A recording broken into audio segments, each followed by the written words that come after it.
معزز ناظرین، السلام علیکم ورحمۃ اللہ وبرکاتہ۔ آپ دیکھ رہے ہیں قصہ کہانی چینل۔ جو نئے حضرات ہیں چینل کو سبسکرائب کریں اور بیل آئیکن دبانا نہ بھولیں۔ ایک قصہ اور ایک مرتبہ لے کر حاضر ہوا ہوں۔ یہ بڑے کرم کے فیصلے ہوتے ہیں۔ 80 کی دہائی کی بات ہے۔ امریکہ کی سان فرانسسکو یونیورسٹی میں ایک عرب نوجوان نے داخلہ لیا۔ ایک ارب پتی بزنس مین کا بیٹا تھا۔ گو کہ باپ زیادہ دیندار نہیں تھا، مگر ماں کے رگوپے میں دین کی محبت رچی بسی تھی۔ اس نے اپنے لخت جگر کی تربیت بھی ایسی کی تھی کہ سونے کا چمچ منہ میں لے کر پلنے بڑھنے کے باوجود وہ پکا نمازی تھا۔ باپ اپنے بزنس کو سنبھالنے کے لیے بیٹے کو اعلیٰ تعلیم دلانا چاہتا تھا۔ یہ نوجوان سان فرانسسکو یونیورسٹی میں MBA کے لیے داخل ہو گیا۔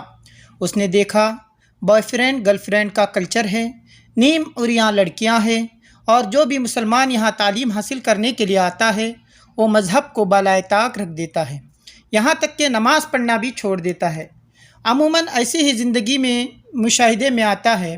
تو اس نوجوان کے دل میں ایک درد، ایک تڑپ اٹھی۔ یہ بڑے کرم کے فیصلے ہوتے ہیں، یہ بڑے نصیبوں کی بات ہے۔ تو اس نے سوچنا شروع کیا اور مسلمانوں سے اس کے بارے میں بات کی تو کسی نے کہا کہ میں دین کی محنت کے لیے ایک جماعت کام کر رہی ہے، پاکستان میں دین کی محنت کے لیے ایک جماعت کام کر رہی ہے جس کا نام تبلیغی جماعت ہے، آپ اس محنت کے بارے میں ان سے رابطہ کریں۔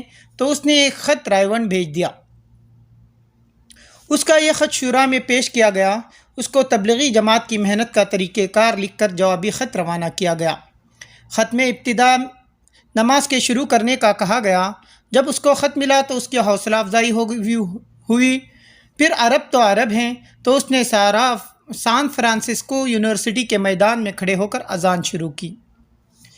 تکبیر کی گونج سے پوری یونیورسٹی ہل گئی اور اسٹوڈنٹ اور پروفیسر سب کمروں سے نکل کر ہکا بکا رہ گئے اور حیران پریشان اس نوجوان کو دیکھتے رہے۔ سب ایسے کھڑے تھے کہ جیسے بت ہیں، کسی کی آواز نہیں نکل رہی، بس دیکھتے رہے اس نوجوان کو۔ جب اذان ختم ہوئی تو جو مسلمان تھے انہوں نے کسی کو نہ دیکھا، بس آستینیں چڑھا دی اور سب وضو کرنے لگے، اور دیکھتے ہی دیکھتے نماز باجماعت شروع ہوئی۔ یہ نوجوان آگے بڑھ کر امام بنا اور باقی مسلمان مقتدی بن گئے، اور جو غیر مسلم تھے سب ایک دوسرے سے پوچھنے لگے کہ یہ کیا ہوا۔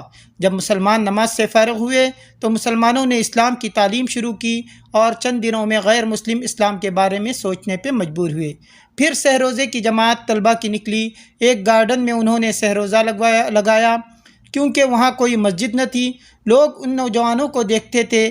یہ وہاں گارڈن میں گشت، تعلیم و تعلم، نماز، سارے اعمال کرتے تھے، اور غیر مسلم اس جماعت کو دیکھتے رہے۔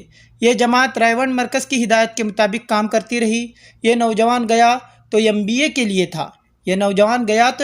لیے تھا، بس اسے دین کی محنت کا ایسا چسکا لگا کہ یہ پورے 8 برس تک وہاں دین کی دعوت کا کام کرتا رہا۔ جب کام شروع کیا تھا تو شہر میں ایک مسجد بھی نہیں تھی۔ 8 سال میں 30 مساجد بن گئی۔ ان میں سے سانٹا کلارا کی مسجد میں بیک وقت 4000 افراد نماز پڑھتے ہیں۔ اس دوران کتنے لوگ دائرہ اسلام میں داخل ہوئے، اس کا اندازہ اس بات سے لگا لیں کہ اب سان فرانسسکو میں مسلمانوں کی تعداد 1.5 لاکھ سے زائد ہے۔ ڈاریل عبدالرحمن بھی انہی میں سے ایک ہے۔ ان کا کہنا ہے کہ میں کلیسا کا پیروکار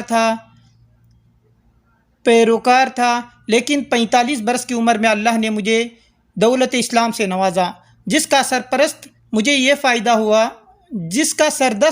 فائدہ ہوا کہ منشیات سے میری جان چھوٹ گئی۔ میں نے اپنے تینوں بیٹوں کو بھی خالص اسلامی طریقے سے تربیت دی ہے۔ سان فرانسسکو میں 10 دینی مدارس ہیں جن میں 1000 بچے تعلیم حاصل کر رہے ہیں۔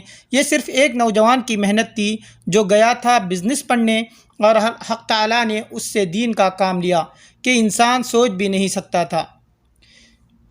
یہ بڑے نصیبوں کی بات ہے، یہ بڑے کرم کے فیصلے ہوتے ہیں۔ نوٹ: اس پیغام کو دوسرے تک پہنچائیے تاکہ اللہ تعالیٰ کسی کی زندگی کو آپ کے ذریعے بدل دے۔ آمین۔ دعاؤں میں یاد رکھیے، چینل کو سبسکرائب کریں اور بیل آئیکن بٹن دبانا نہ بھولیں۔ السلام علیکم ورحمۃ اللہ وبرکاتہ۔